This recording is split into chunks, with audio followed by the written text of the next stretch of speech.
Hello, everyone, and welcome. This is Jeanne Gallagher with Discover Rising Tides, and I'm here with Denise Stegall, our longevity concierge, and we're probably having too much fun before the podcast started, so things could get a little Hi, Jean. silly. We're continuing our which is appropriate because we're continuing our conversation on happiness and joy. So it's okay to be silly in this conversation. And before our last segment, we talked about three different areas that we should focus on to bring us happiness and joy. And we talked about laughter and being lighthearted. And Denise's always eat real food, no matter what you're doing, no matter what your goal Just is, eat eat real real food. food, just do it. And movement, get up and do something. And so now we're going to talk about the next topics. What are they, Denise? Get us started. Okay, so happiness kind of comes and goes, right? We always kind of know that. And for too many people, it's about, the external circumstances and achievement or something you buy, you get a promotion and all that's great, right? And but what happens is like we feel it and we're happy, and then you kind of go back to like almost like a status quo. Joy is so much deeper than that. It's kind of taking all of those experiences and letting them just kind of accumulate. And so kind of I kind of think of it as like it's your secret sauce to transforming everyday life, which, with its ups and downs and everything, to simple moments where you're feeling like things are good, no matter what's going on, things are okay. Gabby Bernstein has a phrase that she uses very often, and it's like, all is well, all is well. And when I first heard that, I thought, all is well, but what if all is not well? When you think of it in these terms, all is well in your world. When you think of the big things, like things are good, yeah, I've got a little bit of an allergy thing going on. In the scheme of the world, it's like nothing, right? As So my what dad would say, if that's the only bad thing that's going to happen, it's going to be a good day. like so the best part of this, the top three, laughter, eat real food, movement, and the next three that we'll talk about, is joy is something that you can cultivate. It's not something that you just go joyful and just be joyful. It is, like I said, thinking about things in a little bit different way. So we talked 1, 2, and 3: laughter, eat real food, and foof. Eat real foof, everyone. Food and movement. Number 4 is do something you love on a regular basis.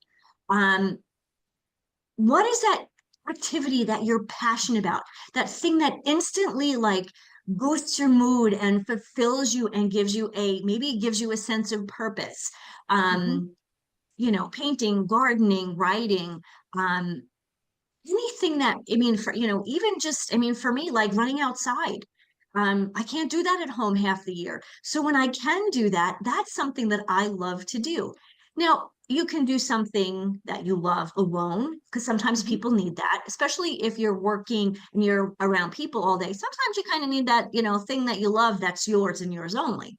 Now, so like my mom, she loves gardening. She is a passionate gardener.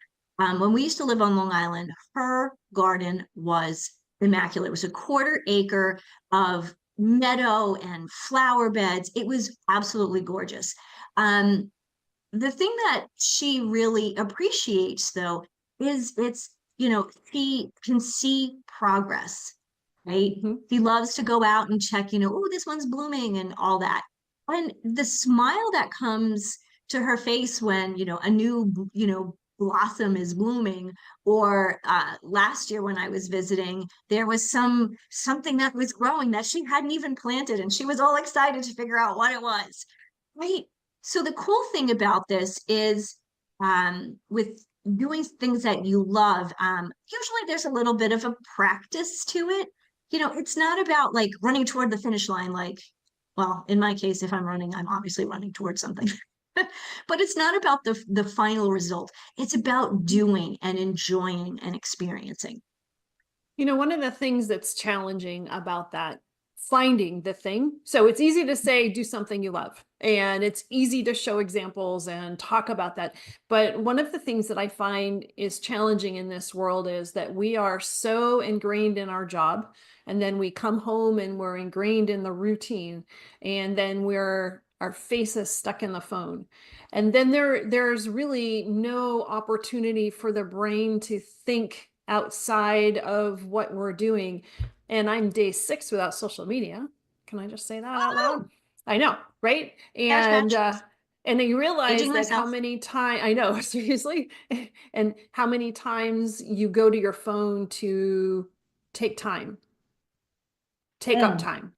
And I yeah. noticed yesterday that I saw this stack of material that I bought last year to make some curtains for the Airstream, and it's in a bag. And but yesterday I thought, oh, I should do that. I haven't had one of those, oh, I should do that thoughts in a while, because I've just been in the rut. I think a lot of times, it's spring, it's spring is coming. I think a lot of us get stuck in a rut in the winter, no Mhm. matter where you live. Even if you live where it's warm, it's still winter. We were down in Florida in November, December, and yeah, it was warm, but the sun still goes down at 4:30.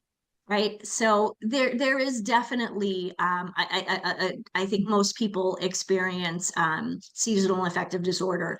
And it does kind of put you in a lull, and definitely to put you in a rut. One of the things that I have found, and this kind of addresses the from work to home to phone, just to kind of, and this is when people sit scrolling, right? They have some time on their hands. They could do something productive like wash the dishes. That's boring. That has to get done another time.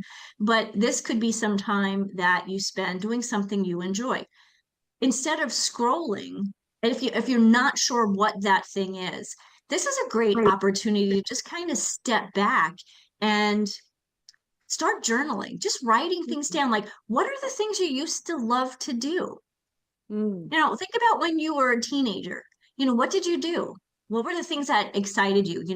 Now, granted, I'm not going to go back to, the dance team. No, I could. There are dance teams for older women, middle-aged women.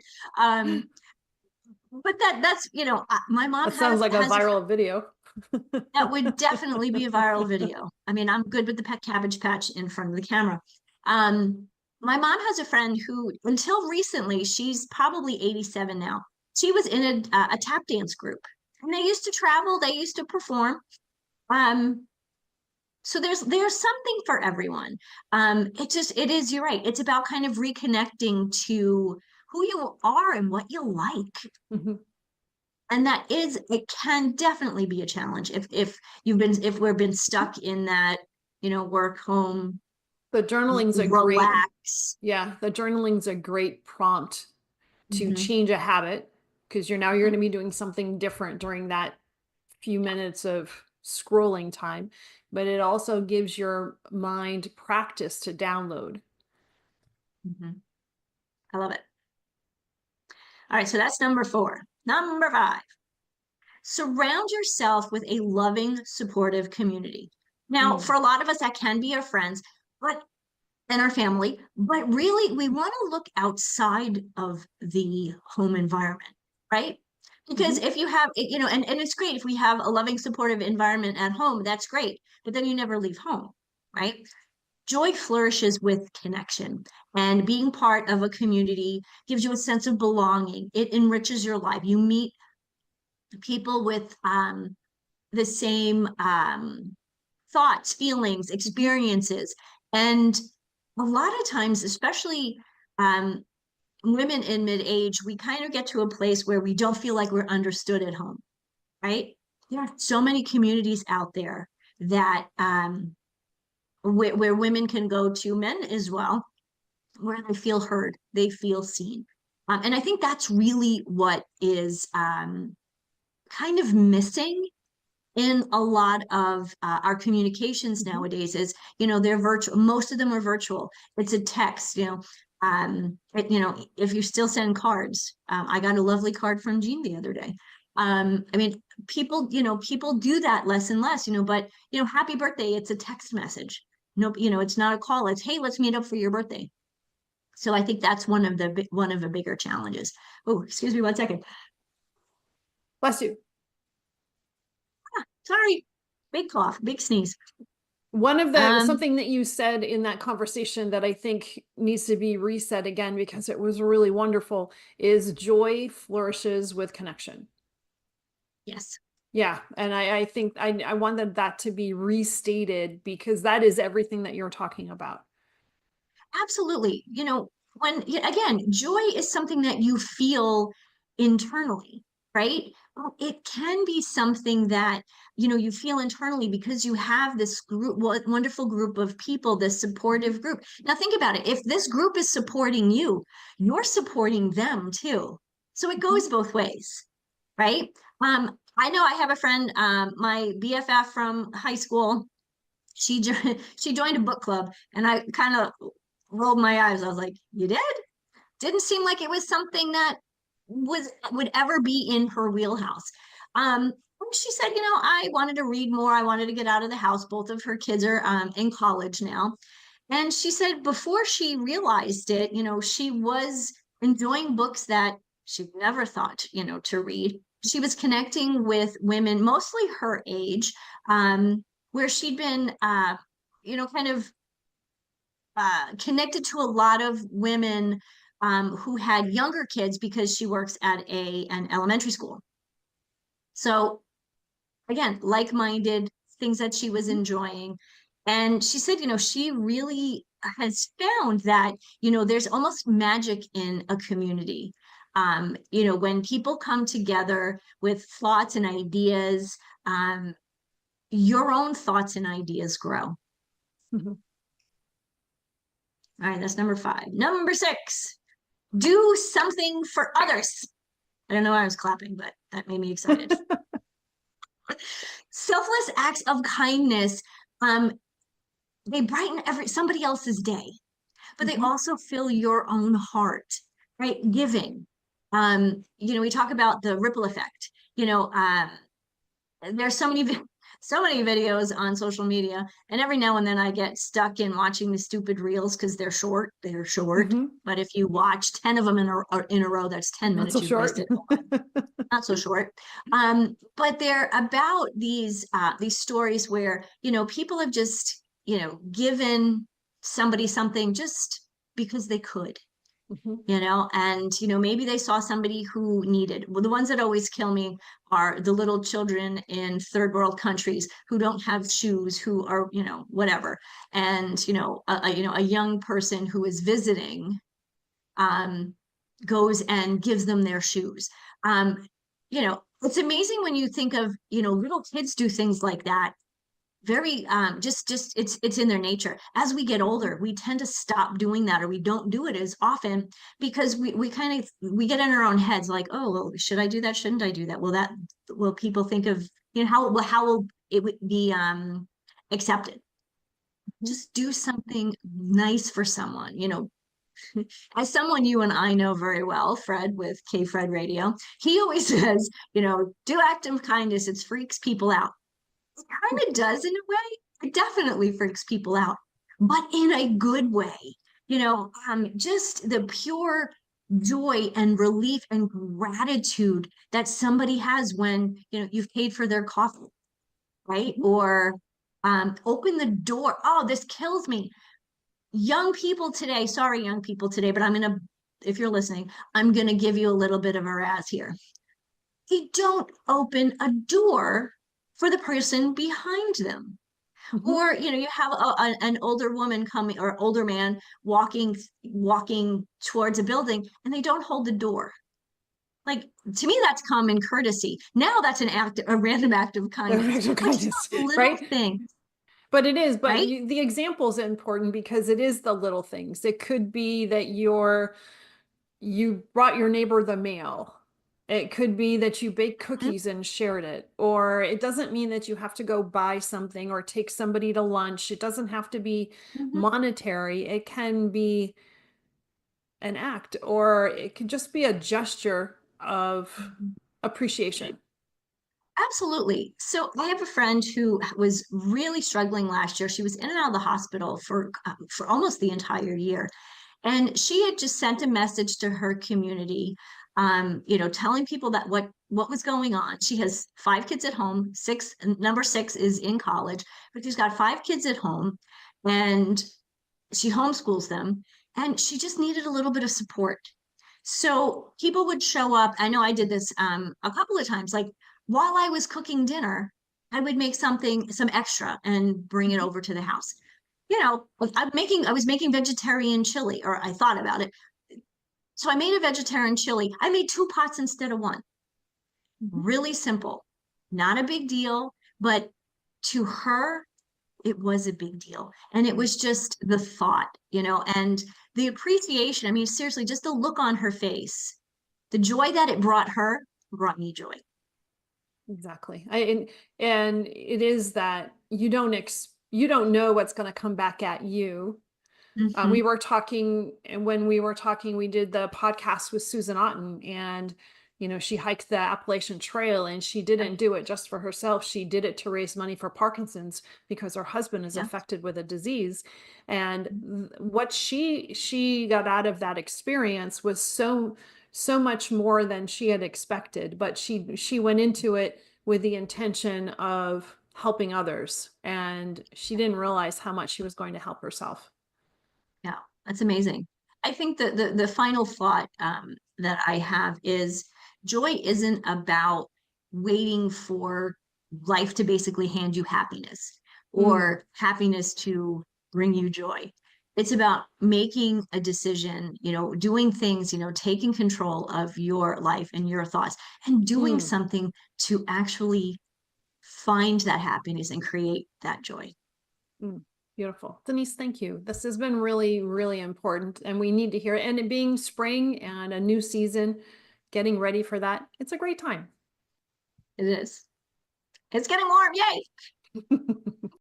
Hello, everyone. This is Jeanne Gallagher, Discover Rising Tides, and I want to just take a moment to talk about my friend, Denise Stegall. I am honored to call her as a friend, and I'm so grateful that she gives us her insight during our shows, each show, and talks about healthy living, eating real food. You hear Denise say, eat real food a lot. Well, she means it, and she knows what she's talking about. She is an amazing healthy living coach, curator at Living Healthy List. And if you ever have any questions about what is real food, why does it matter? How does that apply to me? How do I change? What do I need to do? How do I even create a healthy living shopping list?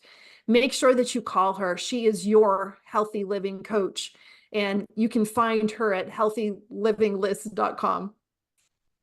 Hello, everyone, and welcome to Discover Rising Tides, How the Outside Makes the Inside Better. I am Jeanne Gallagher, and I'm here with Denise Stegall, our longevity concierge. Hello, Hey, hello. Denise. I love saying I'm back. concierge. And we're all a little silly today because we're talking about happiness. We just finished talking about happiness and joy, and we're going to talk about happiness and choices, right? And choosing to be Yes. happy, maybe. Yes, things you can. Yes. Um, So tell us about it. so so many of my clients come to me and the first thing, they're unhappy. They're frustrated with how they look. They're exhausted because of the way they feel. They feel weighed down because they're overwhelmed and they feel like they have no sense of fulfillment, right? Mm-hmm. Um, most of my, but midlife, I mean, all through life, but really midlife throws curveballs at us all the time.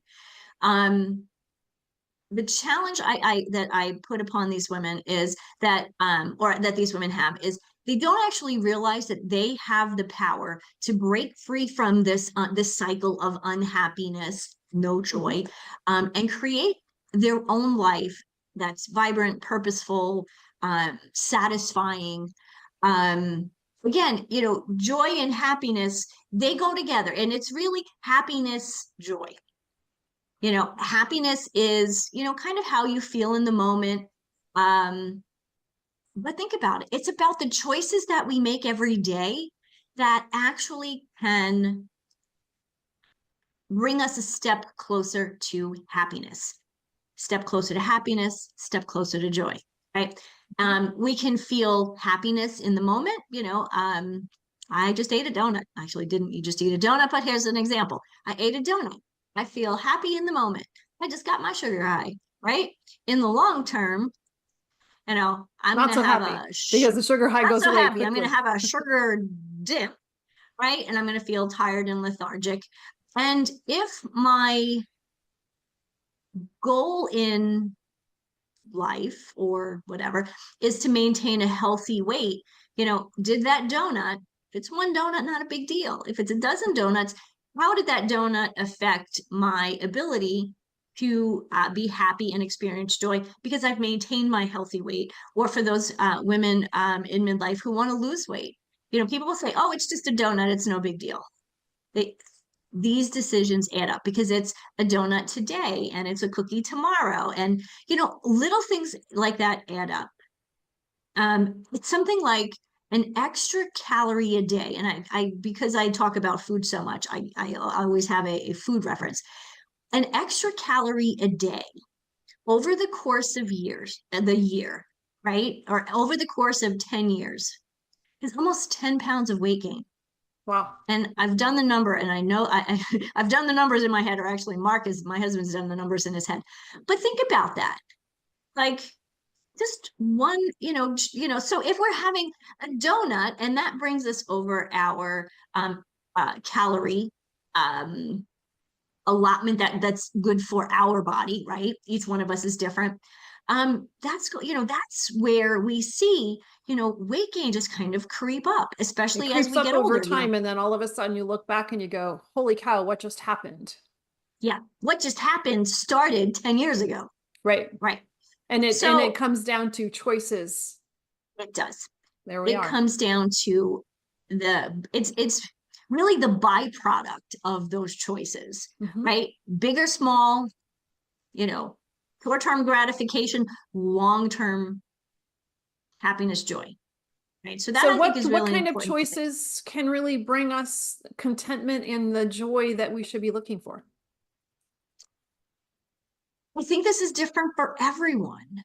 So choices, again, if you want to maintain a healthy lifestyle, or if you want to start a healthy lifestyle, choices like having a piece of fruit over a bag of chips. It doesn't have to be these huge things. If you want to look huge thing, do you buy, you need a new car, okay? Say you need a new car.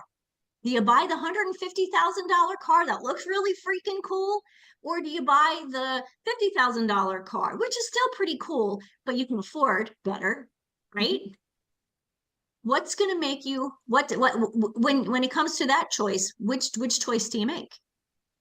They're both in the short term going to make you happy. Will one of them make you happier? That's the question to ask yourself.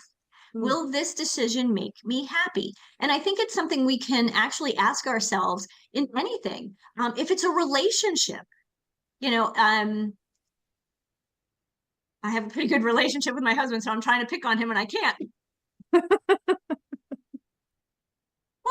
Oh, that's not a bad problem to have. That's not a bad problem to have. Okay, so say this. I am gonna pick on him because I'm allowed.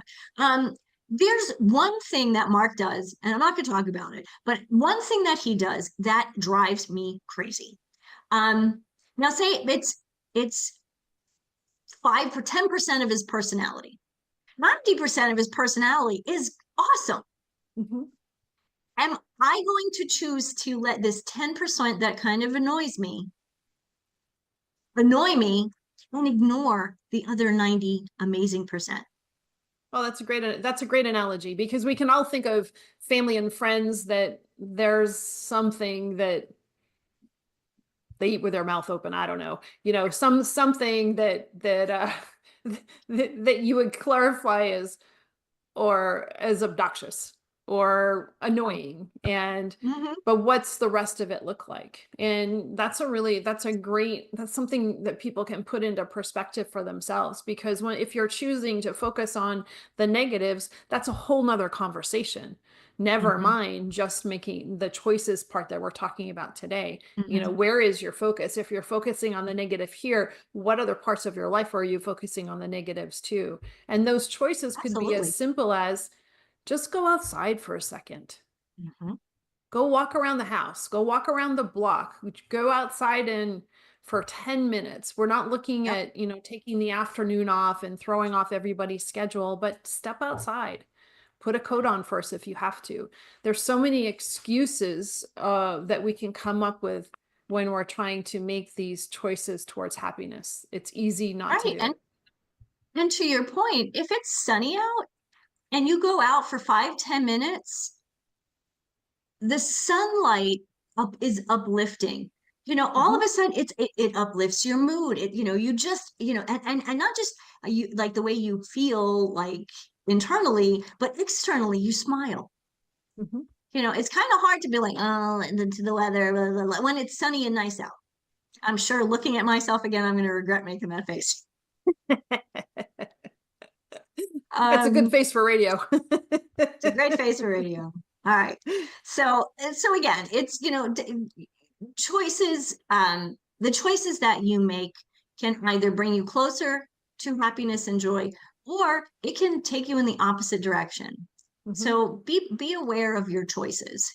Um, Along those lines, the second thing I think of is, we talk about this quite a bit, is when it comes to goals, right? We've talked about this many, many times. Um, how many times does somebody say, okay, especially around the new year, we have these conversations, right? I'm going to work out 5 days a week.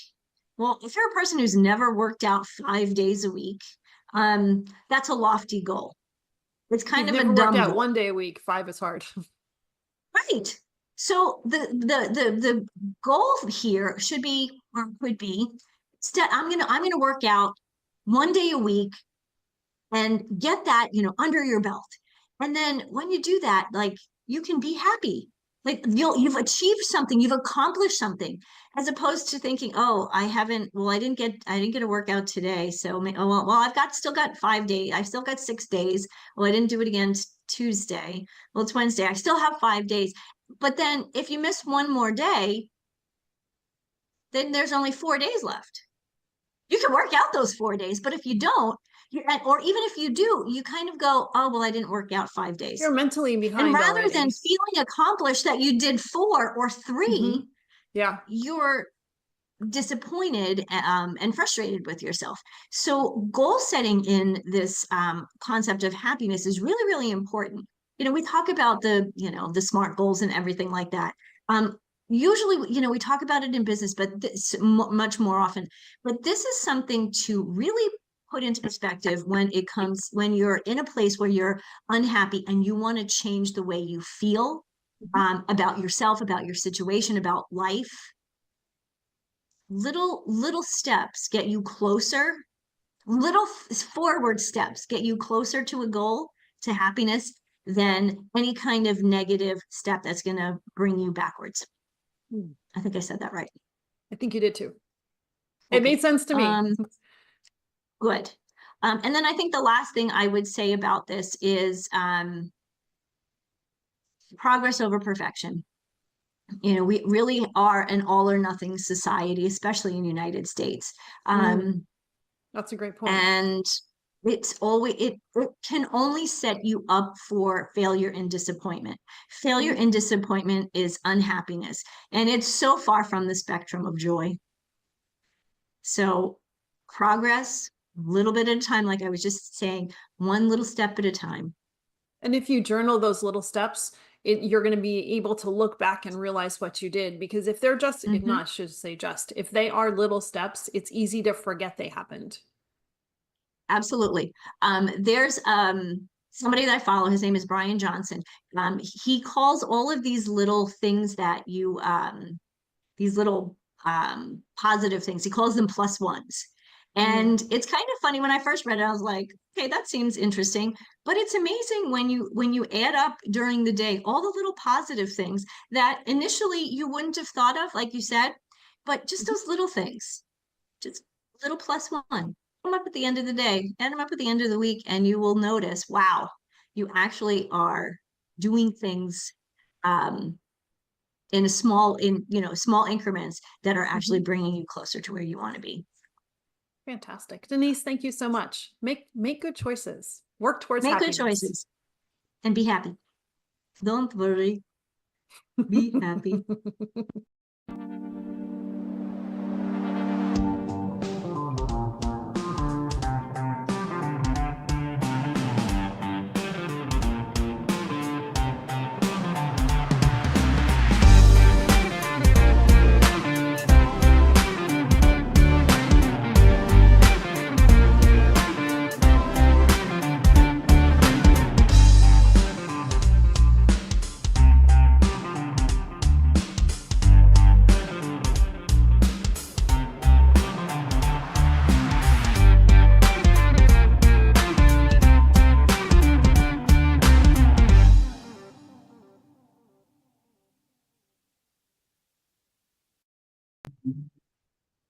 Hello, everyone, and welcome to Discover Rising Tides, How the Outside Makes the Inside Better. I am Jeanne Gallagher, and I'm here with our longevity concierge, Denise Stegall. Hey, Denise. Hi, Jeanne. Good to see you. Good to see you too. And we're working through the happiness and joy segments. And we've talked about so many great, well, you have so many great hints for people that are simple and easy to achieve. And there's one more that we might not even consider would be necessary to think about. Mhm. What's this one? This is important. So this is important. When it comes to joy, menopausal women struggle to find joy. Now, when I say menopausal women, I am talking about women probably 40, maybe closer to 45 to about 65. These are women that are experiencing symptoms. And a lot of them don't even know they're having symptoms. We think hot flashes and irregular cycles are kind of like the first signs of menopause, but they're not. The earliest signs actually have nothing to do with that, but they have everything to do with anxiety, loss of joy. Why? Mood swings, irritability, the night sweats and things that happen. Yeah, that really does happen. But the truth is really, your brain is changing as well. So Those your physical estrogen, things are easy to recognize. right. We're talking Yep. about what you're talking about is the, well, on almost non-physical. It's mental, right? But it's non-physical. So we're not sweating, we're not doing all of these things that we go, oh, that's what it is. Oh, that Mm-hmm. super sucks. Right. It's our habits are changing, and what we consider normal is different than what it was 10 years prior. Right. And the anxiety and the mood swings, that actually is a perimenopausal. Those are really perimenopausal symptoms. So a lot of times, especially nowadays, women are having children a little bit later, Mhm. right? Not so much in the Midwest where I live, but all of my friends on the coasts, they had children later. Um, my one of my closest friends, she was 38 when she had her last child, and when we consider that progesterone starts dipping at 35, she was already perimenopausal, right? So these are symptoms that women are having from the time they're 40, and it may never really get better because they're not understanding that it is a effect of estrogen starting to decline, right? Estrogen regulates our moods, it regulates our emotions and our brain function. When we talk about brain function, more and more we're talking about cognitive function in the way of Alzheimer's and dementia. dementia, but our brain is functioning all the time now. And your brain is different when the serotonin, the dopamine, and the cortisol levels all start kind of getting wonky, right? Yeah. Yes, we know as we get older, estrogen and progesterone are dropping, but the hormones, the other hormones that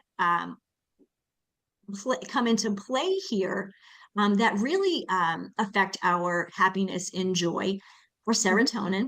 There's that happiness, the happiness hormone. Dopamine, which is a motivational booster.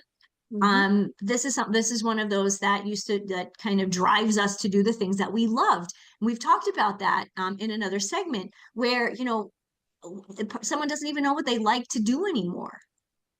Yeah. That's not just something that, it's actually a physical thing that's happening to them, because they may know, but they just don't have the drive that they used to have. The other one, of course, is cortisol. Estrogen kind of keeps cortisol in check. So if that's dropping, your cortisol levels are kind of bouncing around, but they're getting higher and higher. And again, as we go through menopausal years, that's when the sweats come in, and the erratic sleep. And if we're not sleeping, our cortisol levels are going up even more. If your stress hormone is going crazy, is going through the roof, it's really hard to find a place where happiness and joy lives. That makes sense. And this is an important topic to touch on for people to hear, because there's more conversations about menopause than there ever has been. However, when you're connecting the happiness, joy piece to it, doesn't usually come into conversation. No, and it's absolutely connected. And this is one of the challenges that most of us have when we go to a doctor. Even our OBGYNs, they're not trained in menopause. They're definitely not trained in happiness. Let's be real. A doctor's job is to fix you when you're broken. Right. Right. And if there's something like your mood and possibly some anxiety, they want to fix that. Right. And how do they fix that? They fix it by giving you an antidepressant. And if you've ever read the package insert of an antidepressant, years ago, I worked for Eli Lilly Pharmaceuticals, and I sold Prozac to physicians. I guess I didn't really sell it. I offered it. That was my job. Right? Prozac was one of the products that was in my repertoire. And for those people who have true diagnosed depression and anxiety, these are great medications. If the challenge with your mood is because your estrogen and progesterone levels are declining, the antidepressant is not going to help you. It's actually going to make it, or can make it, worse. That's going to mask it. Yeah. So any of that unexplained and anxiety, I've never experienced the anxiety piece. Like, that's not something. My sister, on the other hand, every now and then she'll say, like she kind of felt like she was having a panic attack. And I was like, why? This was before I understood what was really happening. And I'm like, she talks in front of people all the time. Why this day was she having a bit of a panic attack? Well, she was 48 years old. Hormones can do a little funky thing. So, it's really important to, and this again is where I'm going to come up with journaling. We love journaling, don't we, Jeanne? Well, it's a necessary evil for some of us. And for some of us, it's a necessary love. I challenge with it, but I'm trying to embrace it more. This is where... Maybe that's why I keep talking about it, because I'm trying to convince myself that I should be doing it more. Because I know it's good, and I know it has a purpose. But you just said something. I know I should do it. If it's something you should do, it's not something you enjoy. Maybe there's a better way to do it. There we go. We can find that. And if anybody's listening has a suggestion, send it this way. Yes. anyway, back to the point of that I want to make. If you're noticing this, like all of a sudden, you're starting to notice, your mood swings are a little funky, you're irritable more often than not, you have your loss of motivation, your joy is just gone, and you feel disconnected to the people you love and the things that you enjoy doing, this is a conversation to have with a professional. It's a Yeah. conversation to have with somebody like me as a coach, because I understand where you could be, what could be going on, and I could then direct you in a way that of just a regular doctor, just kind of going to your PC. They're not going to really know how to help you. I can help you write the answers, or write the answers, ask the questions to your doctors that are going to help you in the best way. And what's nice So, is there's not the shame of asking for help now that there used to be 10 years ago. absolutely, absolutely. And, menopause is stressful, aging is stressful, we for men and for women, every couple of years there's something else going on, right? But I do believe that there is a way for us to better understand what's going on, take control of it, reclaim our energy, reclaim our sense of self, most importantly, our sense of joy. Great. Denise, thank you as always. And You're Denise will bring you happiness and joy. If anybody needs a little shot of that, get in touch with Denise because she has great tips. And thank you so much for these segments. Thank you. It's always a pleasure, Jeanne. Thank you so much for listening today. Today's show is sponsored by Seaside Solutions, my financial services company. As a business owner, it's easy to be pulled in many different directions, and often taking care of yourself plummets to the bottom of the list. For me, I find myself outside to reground. My time outdoors helps me manage my day more effectively and be more present for my clients. Through this, Discover Rising Tides was born. At Seaside Solutions, we truly believe that education is the foundation of financial wellness. Our primary focus is to provide guidance that is designed to help you achieve your long-term financial goals and visions. Working with a plan allows space for doing more things that you love, like being outside to make the inside better. If I can help you create or realign your plan, or if you would like to be added to my weekly newsletter, please let me know. This week's topic was 5 ways to set more achievable goals. Your referral means the big, beautiful world to me, and if I can help, please let me know. And thank you so much for listening, and see you next time.